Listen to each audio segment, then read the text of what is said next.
नमस्कार. जय श्रीकृष्ण. श्रीकृष्ण चैतन्य प्रभु नित्यानंद श्री अद्वैत गदाधर श्रीवासदि गौर भक्त वृंदा. Illuminating text 31 and text 32 of chapter 2, Daksh curses lordship of fourth canto, the creation of the fourth order of Srimad Bhagavatam. Text 31.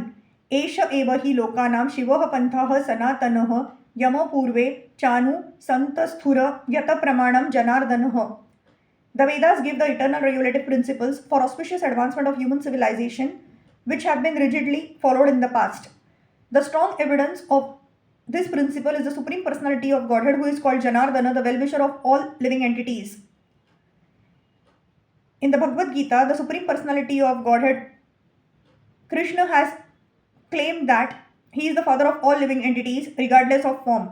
There are different 84 lakh species of life forms, and Lord Krishna claims that he is the father of all. Because the living entities are parts and parcels of the Supreme Personality of Godhead, they are all sons of the Lord, and for their benefit, because they are hovering under the impression that they can lord it over material nature, the Vedas are given to them for their guidance. Therefore, the Vedas are called apaurushaya, for they are not written by any man or demigod, including the first living creature Brahma.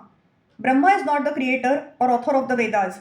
He is also one of the living beings in this material world, therefore he does not have the power to write or speak the Vedas independently. Every living entity within this material world is subject to four deficiencies. He commits mistakes. He accepts one thing for another. He cheats and he has imperfect senses. The Vedas, however, are not written by any living creature within this material world. Therefore, they are said to be apaurushaya. No one can trace out the history of the Vedas. Of course, modern human civilization has no chronological history of the world or the universe, and it cannot present actual historical facts older than 3000 years. But no one has traced out when the Vedas were written, because they were never written by any living being within this material world.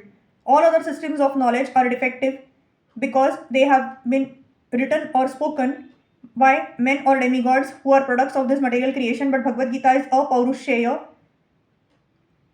for it was not spoken by any human being or any demigod of this material creation. It was spoken by Lord Krishna, who is beyond the material creation. That is accepted by such stalwart scholars as Shankaracharya, not to speak of other acharyas such as Ramanujacharya and Madhavacharya. Shankaracharya has accepted that Narayan and Krishna are transcendental, and in Bhagavad Gita also Lord Krishna has established Aham Sarvasya Prabhavo Matataha Sarvam Pravartate. I am the origin of everything, everything emanates from me. This material creation, including Brahma and Shiv and all the demigods, has been created by him, for everything has emanated from him. He also says that the purpose of all the Vedas is to understand him. Vedaisha cha sarvair aham eva vidyaha. He is the original Vedavita or knower of the Vedas, and Vedanta Krita or compiler of Vedanta. Brahma is not the compiler of the Vedas. In the beginning of Srimad Bhagavatam, it is established Tene Brahma Ruda, the supreme absolute truth. The personality of Godhead instructed Brahma in the Vedic knowledge through his heart. The evidence that the Vedic knowledge is free from the defects of mistakes, illusions, cheatings, and imperfections is that it is spoken by the supreme personality of Godhead Janardana, and has thus been followed from time immemorial, beginning from Brahma. The Vedic religion or the principles of the Vedas has been followed by the highly cultured population of India from time immemorial. No one can trace out the history of Vedic religion. Therefore, it is Sanatan, and any blasphemy against the Vedas is calculated to be atheism. The Vedas are described as Setu, which means a bridge. If one wants to attain his spiritual existence, he has to cross an ocean of nescience. The Vedas are the bridge by which to cross such a great ocean. The Vedas describe how to divide the human race into four divisions according to quality and working capacity. This is a very scientific system, and it is also Sanatan, for no one can trace out its history and it has no dissolution. No one can stop the system of Varna and Ashram or the caste and divisions. For example, whether or not one accepts the name Brahman, there is a class of men which is known as the intelligent class and which is interested in spiritual understanding and philosophy. Similarly, there is a class of men who are interested in administration and in ruling others. In the Vedic system, these martially spirited men are called Kshatriyas. Similarly, everywhere there is a class of men who are interested in economic development, business, industry, money making. They are called Vaishyas. And there is another class who are neither intelligent nor martially spirited nor endowed with the capacity for economic development, but who simply can serve others. They are called Shudras or the laborer class. This system is Sanatan. It comes from time immemorial and it will continue in the same way. There is no power in the world which can stop it. Therefore, since this Sanatan Dharma system is eternal, one can elevate himself to the highest stage of spiritual life by following the Vedic principles. It is stated that formerly the sages followed this principle, therefore to follow the Vedic principles is to follow the standard etiquette of society.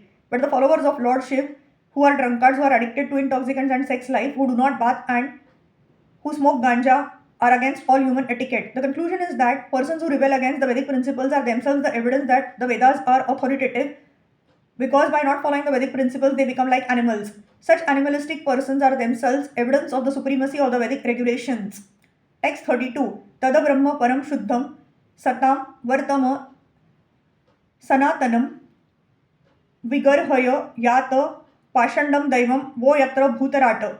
By blaspheming the principles of the Vedas, which are the pure and supreme path of the saintly person, certainly you followers of Bhutapati Lord Shiv will descend to the standard of atheism without a doubt.